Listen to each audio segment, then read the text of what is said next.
मंडळी, देशाच्या बँकिंग सेक्टरमधून एक मोठी बातमी समोर आली आहे. आरबीआयनं पेटीएम पेमेंट्स बँकेचं लायसन्स काल म्हणजे 24 एप्रिलला रद्द केलं आणि हा आदेश अगदी तात्काळ लागू करण्यात आला. भारताच्या डिजिटल पेमेंट्स इतिहासातील ही सगळ्यात मोठी घटना मानली जात आहे. हे करताना आरबीआयने सांगितलं की या बँकेचं कामकाज ग्राहकांसाठी आणि स्वतः बँकेसाठीही घातक होतं. हे सगळं प्रकरण नेमकं काय आहे, पेटीएम पेमेंट्स बँकेचं लायसन्स का रद्द झालं आणि ज्यांचे पैसे या बँकेत आहेत त्यांचं आता काय होणार, हे सगळं आपण या व्हिडिओच्या माध्यमातून जाणून घेणार आहोत. नमस्कार, मी सुदेश आणि तुम्हाला तर माहिती आहे आपला विषयच भारी. ओके, सुरुवातीला थोडं बॅकग्राऊंड बघूया. पेटीएम म्हणजेच 197 कम्युनिकेशन्स ही भारतातल्या सगळ्यात मोठ्या फिनटेक कंपन्यांपैकी एक आहे. भारतात डिजिटल पेमेंट्स म्हणजेच युपीआय ला मोठं करण्यात पेटीएमचा सगळ्यात मोठा वाटा आहे असं म्हणलं तर ते वावगं ठरणार नाही.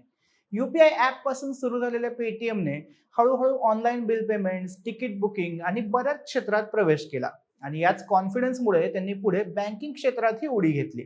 अशा रीतीने पेटीएम पेमेंट्स बँकेची स्थापना झाली.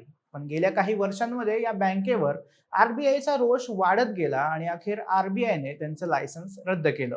या सगळ्याची सुरुवात खूपच आधी झाली होती. 2022च्या मार्चमध्येच आरबीआयनं पेटीएम पेमेंट्स बँकेला नवीन ग्राहक नोंदवण्यास बंदी घातली होती. त्यावेळी अनेकांना वाटलं होतं की ही बंदी तात्पुरती असेल, कारण पेटीएम हे नाव खूपच मोठं होतं. बँक आपल्या चुका सुधारेल आणि ही बँक पुन्हा नियमित सुरू होईल असं सगळ्यांना वाटलं होतं.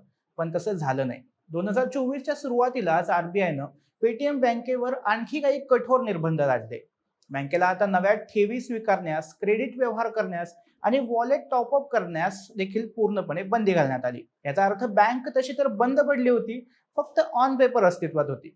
15 मार्च 2024 पासून बँक कोणत्याही प्रकारे नवीन पैसे स्वीकारू शकत नव्हती. त्यानंतर आता 2 वर्षानंतर आरबीआयने अखेर हे अंतिम पाऊल उचलत बँकेचं लायसन्स पूर्णपणे रद्द केलंय. आता हा निर्णय का घेतला तर आरबीआयने याचे 3 प्रमुख कारण सांगितले.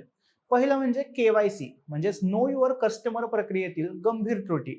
या प्रक्रियेत बँकेने ग्राहकांची ओळख नीट पडताळली नाही असं एका तपासात समोर आलं.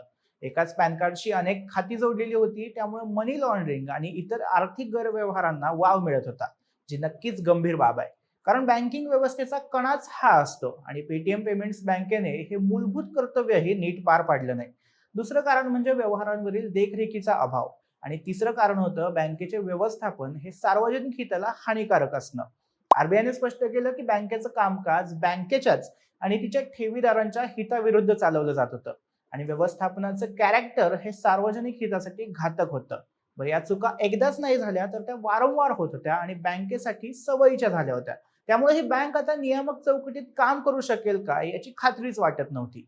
एवढ्या कठोर शब्दांमध्ये आरबीआय क्वचितच एखाद्या बँकेबद्दल बोलते. 2015 मध्ये पेटीएम सोबतच आरबीआयने 11 पेमेंट्स बँकांना परवाने दिले होते. त्यातल्या आता 6च कार्यरत आहेत.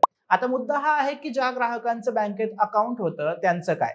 मार्च 2025 पर्यंत बँकेकडे वॉलेट, चालू आणि बचत खात्यांमध्ये एकूण मिळून सुमारे 1395 कोटी रुपयांच्या ग्राहक ठेवी होत्या. आरबीआयने स्पष्ट केले की सगळ्या ग्राहकांचे पैसे सुरक्षित आहेत. बँकेकडे सध्या पुरेशी लिक्विडिटी आहे, त्यामुळे सर्व ठेवीदारांना त्यांचे पैसे परत देण्यास बँक सक्षम आहे.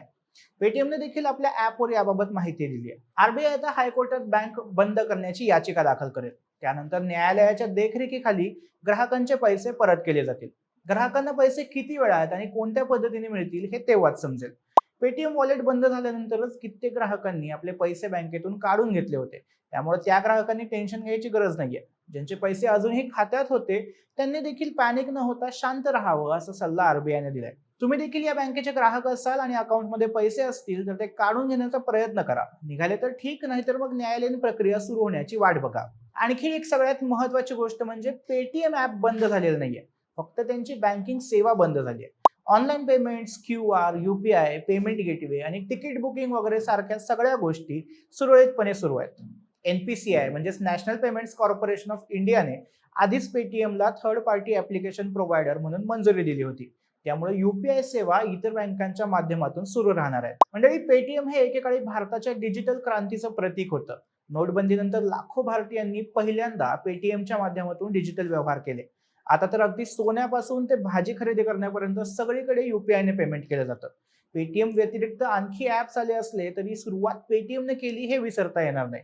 पण आरबीआयच्या या ऍक्शनमुळे हे सिद्ध झालं की केवळ फेमस असल्यामुळे तुम्ही नियमांना डावलू शकत नाही. पेटीएम पेमेंट्स बँक बंद करण्याचा निर्णय हा देशातील सर्वच फिनटेक कंपन्यांना एक स्पष्ट संदेश आहे की तुम्ही कितीही मोठे असाल तरी केवायसी आणि व्यवस्थापनातील ढिसाळपणा खपवून घेतला जाणार नाही. ही कारवाई जेवढी मोठी आहे तेवढीच आवश्यकही आहे. बाकी फिनटेक कंपन्यांसाठी हा एक आवश्यक इशारा आहे. ग्राहकांना आकर्षित करण्यासाठी तुम्ही ऑफर्स द्या, कॅशबॅक द्या, सगळं करा, पण नियामक चौकट सोडू नका. बाकी मित्रांनो, आरबीआयच्या या कारवाईबद्दल तुम्हाला काय वाटतं? तुमची मतं आम्हाला कमेंट्समध्ये नक्की सांगा आणि विशेष भारीच्या युट्यूब चॅनलला सबस्क्राईब करायला विसरू नका. धन्यवाद.